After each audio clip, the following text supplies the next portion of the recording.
Welcome to my latest Dad Thoughts video. It's been a long time since my last one, but didn't have anything to share. So life has been going well, but didn't have anything new or interesting that I thought would be worth sharing. But now I do. So um, I wanted to talk about understanding your kids, getting a feel for your kids, and this is the kind of stuff that comes from having conversations with them, observing them, being realistic about them, and some of this stuff. I'm going to use a few military terms, nothing crazy. I'll explain it, and if not, I'll find another way to make it relatable if you don't understand them. But with my oldest son, for many years, I mean, since he was a baby, well, all right, not a baby, but you know, since he was like 4, 5, 6 years old, we really saw a military future for him. I mean, just the way he was, the way he is, we just really thought the military would be a good fit for him. We thought he would enjoy it. And as a veteran myself, I've had experience. I was enlisted in the Navy, had a great time, loved it.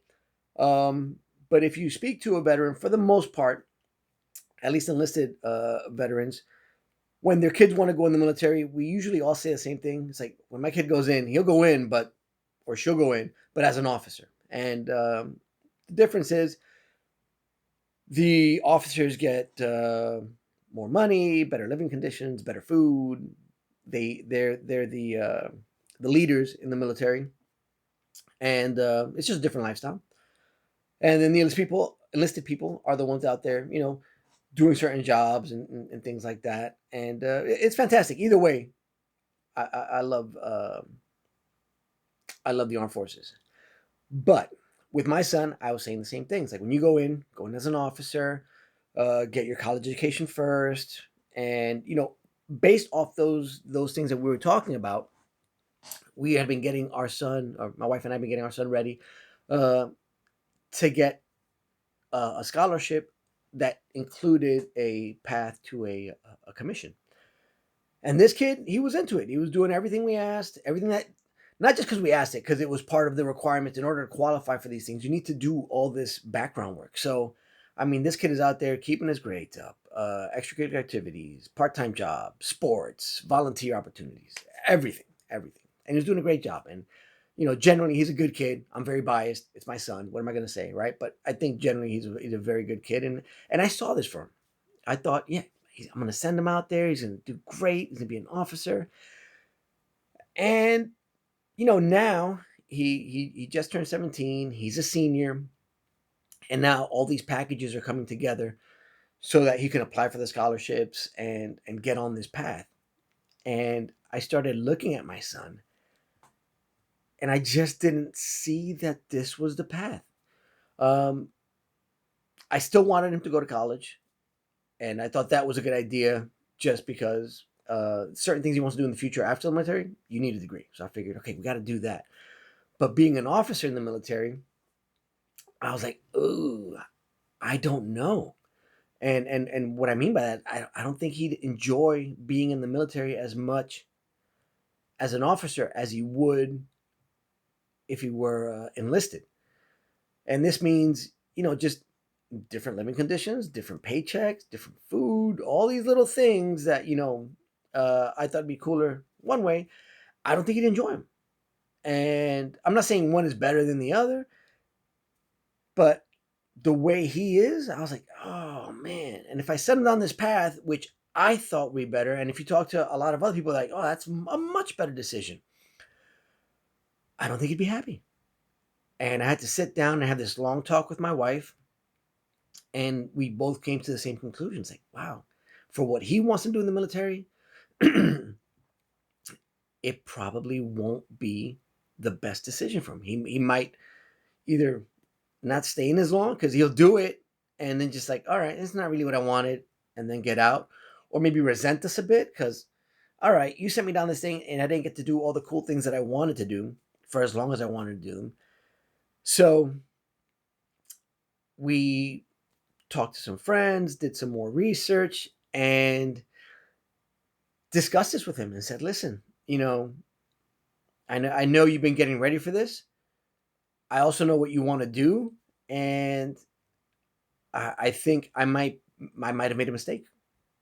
And at this point, he's already been accepted to school. He starts school 2022 right here in Florida. So he's gonna get his university done.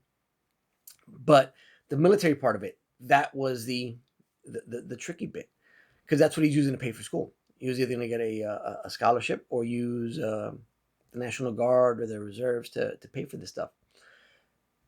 And so now he has to make a choice, and we give him both options. Option A, that we think, oh, this is really cool. If you do this, more opportunities, money, da, da, da, da, da, all the stuff that everybody tells you is worthwhile. Or this other path that I did it, so I thought it was great, but you know, it's not the normal thing that people would say, "Oh, that's the best thing to do." But now, what is the best thing, right? Having a happy son, doing something he wants to do, enjoying his time while he's doing it. I think that's better.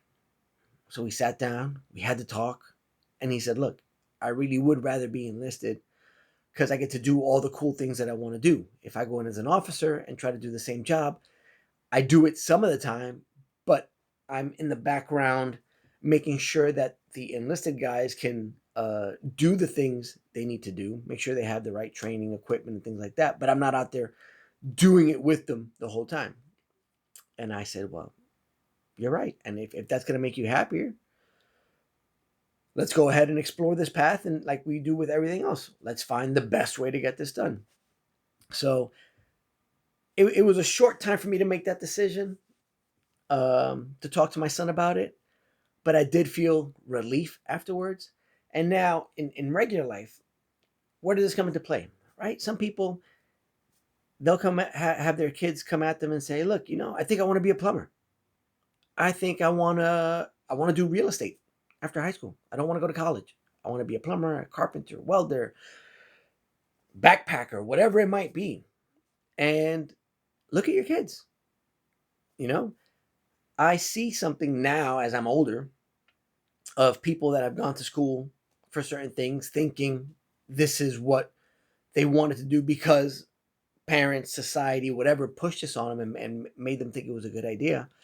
And now, by the time they're 30, 40, 50, they're either not happy with their career or they've already changed career. Whatever they went to school for in the past has nothing to do with what they're doing now. So while your kids are growing up, take the time to talk to them, know about their hopes, dreams, aspirations, be realistic about their abilities, and help guide them to the best opportunities for them. Right? In the end, that's what it's about. We don't have to make other people happy. You don't have to make friends, neighbors, family happy, saying, "Oh, my kid does this, does that." No, you are that unit, right? You, your kids, worry about them. And if you do that, I think, and again, we haven't seen the end result yet, so I'm hoping this all works out in the best way possible. But I feel better about this decision. You raise your kids and you get to a certain age, and you got to let them make decisions, right? You can't make all the decisions for them. You explain pros, cons, all this stuff, and that's it. So you can sometimes force a round peg into a square hole, but is that the right thing? Probably not. So for you newer parents, hey, you'll probably be dealing with something similar to this in the future. For you parents of older kids, you might have gone through something similar to what I'm going through now. But figure I put it out there, and as usual, hope it helps someone. And that's it. So until next time, thanks for watching.